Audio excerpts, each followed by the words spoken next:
আসসালামু আলাইকুম, স্বাগতম আমার ইউটিউব চ্যানেলে। আজকে আমি আপনাদেরকে নিয়ে যাচ্ছি ঢাকা থেকে দিল্লি ইন্দিরা গান্ধী ইন্টারন্যাশনাল এয়ারপোর্টের একটি ভ্রমণ অভিজ্ঞতা। সর্বপ্রথম আমরা পৌঁছে গিয়েছি হযরত শাহজালাল আন্তর্জাতিক বিমানবন্দরে। চেক ইন, ইমিগ্রেশন, বোর্ডিং শেষ করে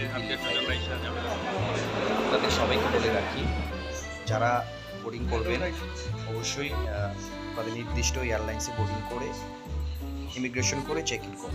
তারপরে বিমানের জন্য অপেক্ষা। আমি 4 নাম্বার গেট দিয়ে ভিতরে ঢুকেই আমার প্রথম বিমান দেখা অভিজ্ঞতা খুবই ভালো লেগেছে কাছ থেকে। এখানে একটু ছবি আমি উঠিয়ে রেখেছি আপনাদের জন্য, সবাই দেখবেন। তারপরে আমার বিমানটি আস্তে আস্তে চলে আসলো। ইন্ডিগো এয়ারলাইন্স দিয়ে আমি দিল্লিতে এসেছি। খুবই আরামদায়ক জার্নি ছিল। ফ্লাইটটি ছাড়ার ঢাকা থেকে দিল্লির উদ্দেশ্যে প্রায় 2 ঘন্টা। এই যাত্রায় বেশ আরামদায়ক।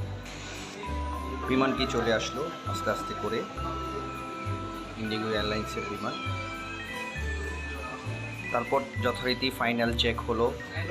সবাই নিজের পায়ের ব্যাগ বেল্ট খুলে আমরা ফাইনাল চেক করলাম। এখানে বিমানের গ্রাউন্ডে আমি যখন গিয়েছিলাম, আমরা নেমে একটু হেঁটে গ্রাউন্ড করে আমাদের বিমানে ওঠার ছবি তোলার যদি ইচ্ছা নেই ভিডিও করে লাগানো হয়েছিল। তারপরে আমার কিছু এখানে যাওয়ার পর যারা দিল্লিতে আমার যে কাজ সেই কাজেই যাচ্ছি।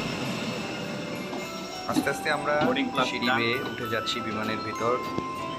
খুবই ভালো লেগেছে। আমার সাথে কিছু হজ যাত্রীদেরও ট্রানজিট ছিল, তো ওরা আমাদের সাথে এসেছিল। 3:53 ওরা একটু বিমানের সিটগুলো পাচ্ছিল না, তো ওইগুলো আমরা একটু দেখিয়ে দিচ্ছিলাম বিমানের ভিতরে। এবং বিমানের যেই বিমানবালা ছিলেন, বিমানের যে আমাদের কেবিন ক্রু ছিলেন, ওরা খুবই কোঅপারেটিভ। আমাদের ফ্লাইটের সময় ছিল মাত্র 2 ঘন্টা 20 মিনিটের মতো। আমরা 2 ঘন্টা 20 মিনিটের মধ্যেই খুবই দ্রুত ইন্দিরা গান্ধী ইন্টারন্যাশনাল এয়ারপোর্টে 3 নম্বর প্ল্যাটফর্মে আমরা নেমে গেলাম। ইন্দিরা গান্ধী এয়ারপোর্টে নেমে সুন্দর কারুকার্য দেখে আমার মন ভরে গিয়েছে। ধন্যবাদ সবাইকে আমার ভিডিওটা দেখার জন্য।